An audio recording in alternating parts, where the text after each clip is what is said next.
యోహాను సువార్త 9వ అధ్యాయం తెరవండి. యోహాను సువార్త 9వ అధ్యాయం. అలా చూస్తూ నా వైపు చూడండి. యోహాను యేసుక్రీస్తు యొక్క శిష్యుడు, ప్రభు చాలా ప్రేమించిన శిష్యుడు కూడా. ఆయన సువార్తను రాస్తూ యేసు ప్రభు చేసిన అనేక అద్భుతాల గురించి రాయలేదు, కానీ మీకు కేవలం ఒక 7 మాత్రమే రాశాడు యోహాను సువార్తలో.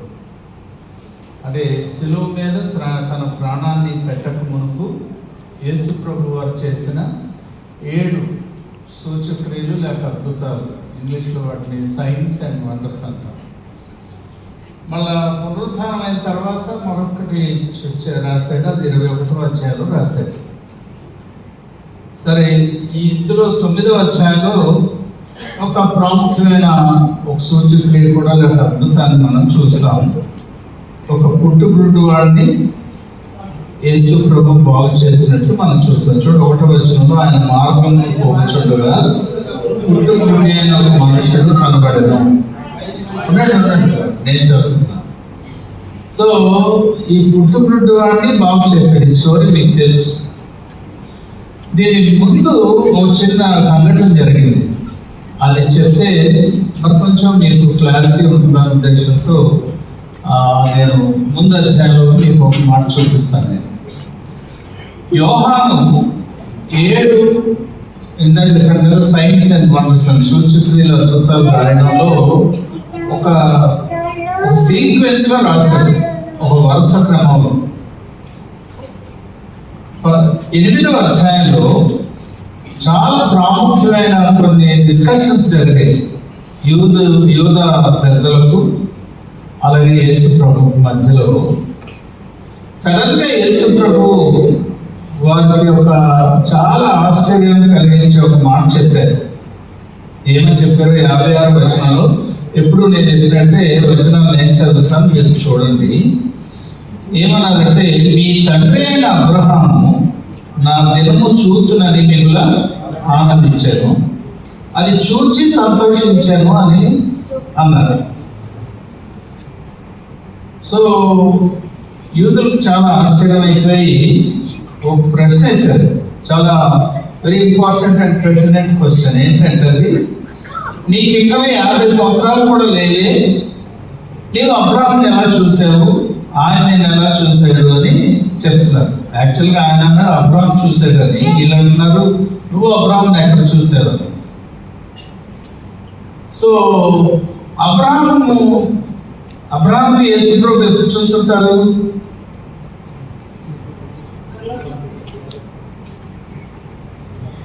రెండు జవాబులు.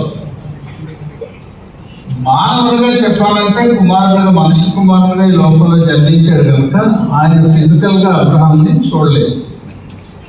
కానీ వాక్యమైన దేవునిగా, త్రిత్వంలో 2వ వ్యక్తిగా అబ్రహాంని ఎవరు సృష్టించారు? అసలు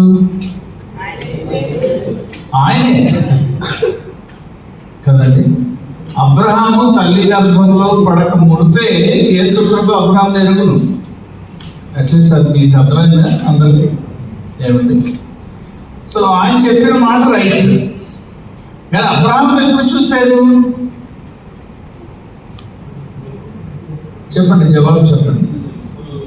When did Abraham see Jesus? యేసు ఏమని?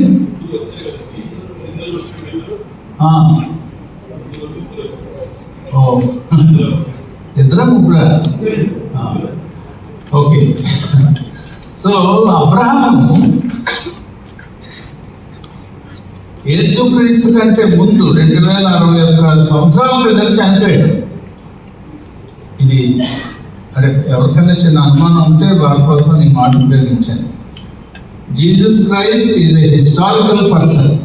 యేసు ప్రభు వారు అటు కాకమ్మ కథల్లో రాసిన మనిషి కాడు, చరిత్రలో జన్మించిన ఆయన.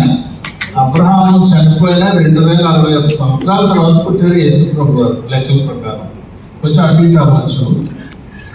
కానీ అబ్రహాము బ్రతుకున్న దినాల్లో దేవుడు ఆయన దర్శించినప్పుడు ఒక మాట చెప్పారు. ఆదికాండం 12వ అధ్యాయంలో 1-3 వచనాలు, అలాగే 7వ వచనం కలిపి చూస్తే మనకు అర్థమయ్యే ఒక విషయం ఏంటంటే, నీకు నేను సంతానం ఇస్తానని దేవుడు చెప్పాడు అబ్రహాముతో. మళ్ళీ 15వ అధ్యాయంలో 5వ వచనంలో మళ్ళీ చెప్పారు. సో ఈ 2 సార్లు కూడా అబ్రహాంకి రోమాపత్రిక 4వ అధ్యాయం ప్రకారం చూస్తే బిడ్డలు కనే వయసు దాటిపోయింది ఇద్దరికి, తనకు తన భార్యకు. ఆమె గర్భం ఉడిగిపోయిందని అంటారు. She cannot bear children anymore. అలాంటి టైంలో దేవుడు అబ్రహాంతో మాట్లాడితే అబ్రహాము 2 విషయాలు చేశాడు. ఒకటేమో దేవుడి మాట నమ్మాడు. 15వ అధ్యాయం 6వ వచనంలో, 15వ అధ్యాయం 5వ వచనంలో దేవుడు చూపించిన నీ సంతానం అనే మాట ఎవరి గురించి మాట్లాడాడు? యేసుక్రీస్తు గురించి మాట్లాడాడు దేవుడు. తాను ఈ లోకానికి ఒక సమయంలో పంపబోతున్న తన కుమారుడైన యేసుక్రీస్తుని గురించిన వర్తమానాన్ని అబ్రహాముకు చెప్పాడు. దాన్ని మనం సువార్త అంటాం.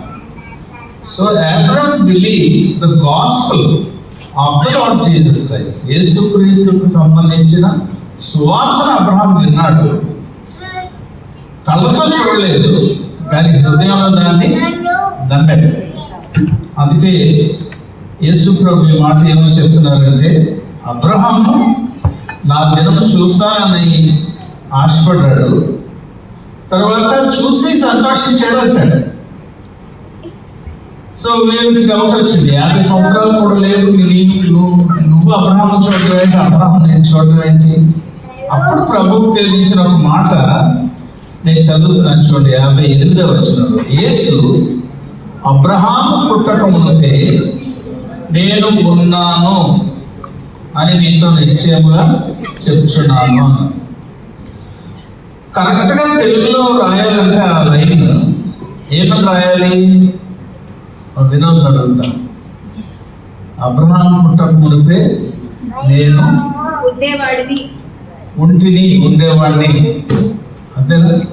తెలంగాణలో ఏమంటారు? పిల్లలైతే ఉండేదంటారు. So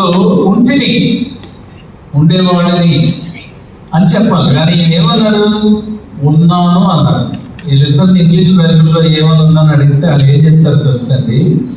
before Abraham was, I am. Is that a correct English? Do you think that's the correct English? Yes? If you say yes, you don't know English. Before Abraham was, I'll ask your mommy, she's an English teacher. Before Abraham was, I was అన్నారు. నేను ఉండేవాడను అన్నారు. కానీ యేసు ప్రభు ఏం చెప్పారు? అబ్రహాము పుట్టక మునుపు నేను ఉన్నాను. తెలుగు ట్రాన్స్లేషన్ సరిగా లేదు. ఇంగ్లీష్ అయితే before Abraham was I am.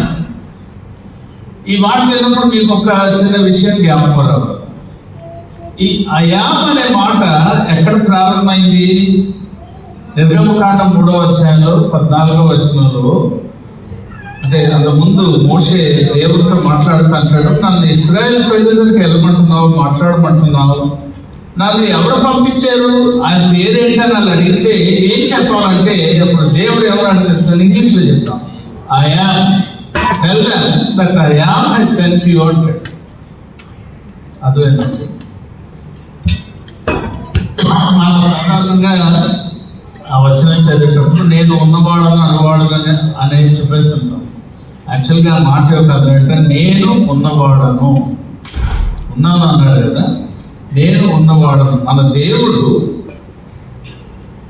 Million years back ఉన్నవాడు, అబ్రహాం ఉన్నప్పుడు ఉన్నవాడు, ఇప్పుడు ఉన్నవాడు, మళ్ళీ ఒక మిలియన్ ఇయర్స్ వస్తే కూడా ఆయన అయామే.